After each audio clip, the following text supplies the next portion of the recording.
Hey everyone, my name is Max Aaron James. This is Music Has No Limit, and in today's episode, we're going to do a review on the album by J.I.D, The Forever Story.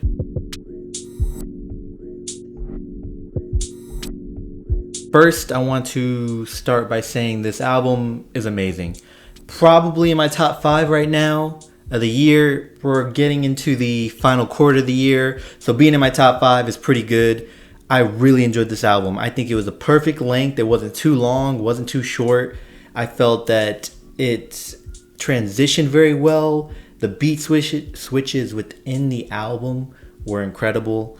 The tracks and the way they swayed in mood, the album started off very hyped and then slowly mellowed out, but then it picked back up again with the really good conclusion. I like the connections and references to previous tracks and previous albums, but if you are new to J.I.D, you do not necessarily have to go back and listen to his older stuff. It's kind of the thing of a music nerd, or similar to movies when there's a cameo or reference to something else and you just point and you're just like, I know that. But this album's great, and I definitely recommend it, especially if you're a big hip-hop fan. I know that a lot of people keep comparing J.I.D to other artists, which makes sense whenever a new artist comes in that is good, right? You tend to try to figure out, who do they remind me of? What about them is so good, and who else was as good as this, right? And I hear a lot of people saying he's like the southern version of Kendrick, or he's like another version of Kendrick, or a newer Kendrick. And I think that's disrespectful or a disservice to both of them, considering they're both their own people. J.I.D is his own person. You do see a lot of influence of Kendrick amongst other artists, and the influence is definitely there. But he's his own person, and I do not think he sounds like Kendrick. I think, again, you see the influence in his flows and cadence, but again, J.I.D is kind of, I think he's found his voice and found his position and his sound, and he's going with it, and he's doing great. Personally, I like him much more than I like J. Cole. No offense to him, I just know they're part of the Dreamville thing, and I've enjoyed J.I.D since the first time I've heard him. The first time I heard a track by him, I've enjoyed him. I've enjoyed. Sorry, everything was going off, a bunch of emails. Anyway, with the album, one thing I like about artists like J.I.D is that they're able to welcome you or pull you into their world while still not giving you too much, to where you end up knowing everything about them and you have to follow them in this journey, in this story.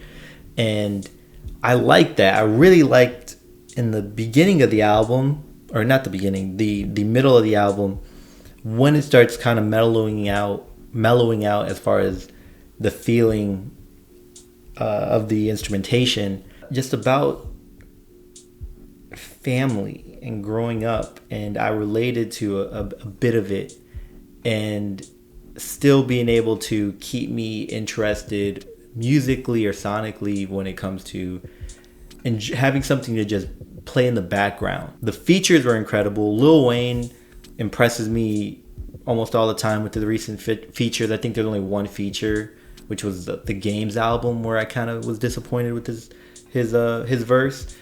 But I mean, Lil Wayne, I'm excited for his next project. Every time he gives these features and he just blows it out the water, I'm just very excited for it. 21 Savage, I end up enjoying him more and more. I listen to him. Admittedly, I was not a fan of his when I first heard him some years back, and the first project I heard by him had some good stuff. I enjoyed the features, but I wasn't a fan of his. But as I hear him, it seems like his style has changed, or maybe I'm just getting used to how he sounds. Something. I just really like 21 Savage now, and it's enjoyable. J.I.D is probably my favorite artist from Dreamville, aside from Ari Lennox, actually. Ari Lennox is probably my favorite, but J.I.D is definitely a close second. And so, of course, the feature with Ari Lennox, I was all for it. Ari Lennox, I don't know if she just knows what she sounds good on, or if she just makes everything sound better. But she sounded incredible in Can't Make You Change. Earth Gang never disappoints. Earth Gang did great on their feature. I enjoyed their project earlier this year.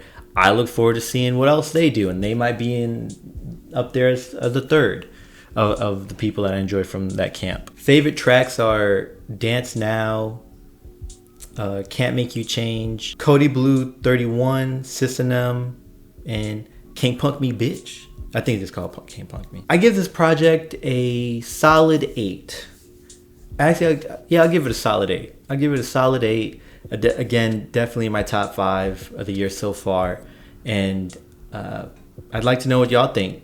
Please leave it in the comments below, and y'all have a great day. Check up on each other, check up on yourself, and remember, potential has no limit. We out.